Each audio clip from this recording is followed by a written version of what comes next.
ನಾವು ಕೊಟ್ಟಿರೋ ಮಾತನ್ನ ತಪ್ಪಲ್ಲ, ತಪ್ಪಾಗಿ ಆಡಿರೋ ಮಾತಿಗೆ ಈ ವಾರ ಸುದೀಪ್ ಸರ್ ಸರಿಯಾಗಿ ಕ್ಲಾಸ್ ತಗೊಳ್ಳೋದು ಅಶ್ವಿನಿ ಗೌಡ ಅವರಿಗೆ ಅಂತ ನಾವೆಲ್ಲ ಎಕ್ಸ್ಪೆಕ್ಟ್ ಮಾಡಿದ್ವಿ. ಆದ್ರೆ ಅಶ್ವಿನಿ ಗೌಡ ಅವರಿಗೆ ಕಿಚ್ಚ ಸುದೀಪ್ ಅವರು ಒಂದು ಮಾತು ಕೂಡ ಬೈಲಿಲ್ಲ. ಯಾಕೆ?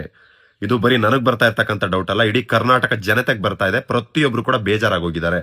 ಇನ್ನೂ ಸಾಕಷ್ಟು ಜನ ಮಾತಾಡ್ಕೋತಾ ಇರೋದು ಯಾವ ರೀತಿ ಅಂತಂದ್ರೆ, ಅಶ್ವಿನಿ ಗೌಡ ಅವ್ರನ್ನ ಕಂಡ್ರೆ ಬಹುಶಃ ಕಿಚ್ಚ ಸುದೀಪ್ ಅವ್ರಿಗೆ ಭಯ ಇರ್ಬೋದೇನೋ ಅಂತ. ಅವರು ಕನ್ನಡ ಪರ ಹೋರಾಟಗಾರ್ತಿ, ಹೊರಗಡೆ ಏನಾದ್ರು ಪ್ರಾಬ್ಲಮ್ ಆಗುತ್ತೇನೋ, ನಮಗೇನಾದ್ರು ಕಾಂಟ್ರವರ್ಸಿ ಆಗುತ್ತೇನೋ ಅಂತೇಳಿ. ಬ್ರದರ್, ಅದು ಆಟ. ತಾಳ್ಮೆಯಿಂದ ತಾಳ್ಮೆ ಇಟ್ಟು ಕಾದು ನೋಡಬೇಕಾಗಿರುವ ಆಟ ಬಿಗ್ ಬಾಸ್. ಅವರು ನಮ್ಮ ಕನ್ನಡ ಹೋರಾಟಗಾರರು ಅಂದ ಮಾತ್ರಕ್ಕೆ ಗೌರವ ಇರುತ್ತೆ, ಭಯ ಇರಲ್ಲ. ಬಿಗ್ ಬಾಸ್ ಮನೆ ಅಂದಮೇಲೆ ಅಲ್ಲಿರೋರು ಎಲ್ಲರೂ ಸರಿ ಸಮಾನರು. ದುಡುಕಿ ಮಾತನಾಡುವ ಬದಲು ಸ್ವಲ್ಪ ತಾಳ್ಮೆ ಇರಲಿ. ಮನುಷ್ಯನಿಗೆ ತಾಳ್ಮೆ ಬಹಳ ಮುಖ್ಯ ಬ್ರದರ್. ಕಿಚ್ಚನ ಮೇಲಿರುವ ದ್ವೇಷದಿಂದ ಮಾತಾಡಿದ್ರೋ ಪ್ರೀತಿಯಿಂದ ಮಾತಾಡಿದ್ರೋ ಗೊತ್ತಿಲ್ಲ.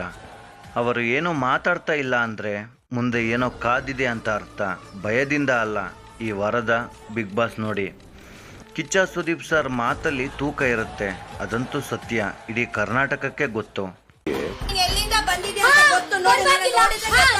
ಬುದ್ಧಿ ಕಲಿಸದೆ ಬಿಡಲ್ಲ. ಒಳ್ಳೆ ಕೆಲಸಗಳು ಮಾಡಿದಾಗ ನಾವು ಕೈ ತಟ್ಟಿ ಚಪ್ಪಾಳೆನೂ ಕೊಡ್ತೀವಿ. ಎಲ್ಲಿದ್ದೀವಿ ಅನ್ನೋದನ್ನ ಮರೆತು ಬಾಯಿಗೆ ಬಂದಂಗೆ ಮಾತಾಡಿದವರಿಗೆ ಬಿಗ್ ಬಾಸ್ ಮನೆಯಲ್ಲಿ ಮುಂದುವರಿಯೋದಕ್ಕೆ ನಿಮಗೆ ಏನೆಲ್ಲ ಅರ್ಹತೆಗಳಿದೆ ಚೂರ್ ತಲೆ ಮೇಲೆ ತಟ್ಟಿ